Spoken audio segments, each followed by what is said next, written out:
30 ఏళ్లుగా నా పోరాటానికి స్ఫూర్తినిస్తున్న నా భర్త నందమూరి తారక రామారావు గారి ఆత్మకి శాంతి కలగాలని మనస్ఫూర్తిగా కోరుకుంటూ, నిరంతరంగా ఎన్నాళ్ళు ఈ పోరాటం సాగుతుందో నాకే తెలియదు.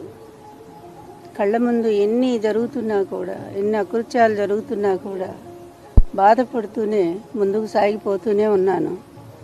ఇప్పటికి కూడా ఈ అబద్ధాల ప్రపంచం, ఈ దుర్మార్గుల అరాచకం నన్ను వెంటాడుతూనే ఉంది, వేధిస్తూనే ఉంది.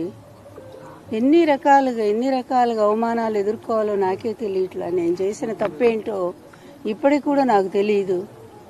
ఆయన నన్ను వివాహం చేసుకున్నారు, అందరి ముందే చేసుకున్నారు, లక్షలాది జనం ముందు అనౌన్స్ చేసి చేసుకున్నారు.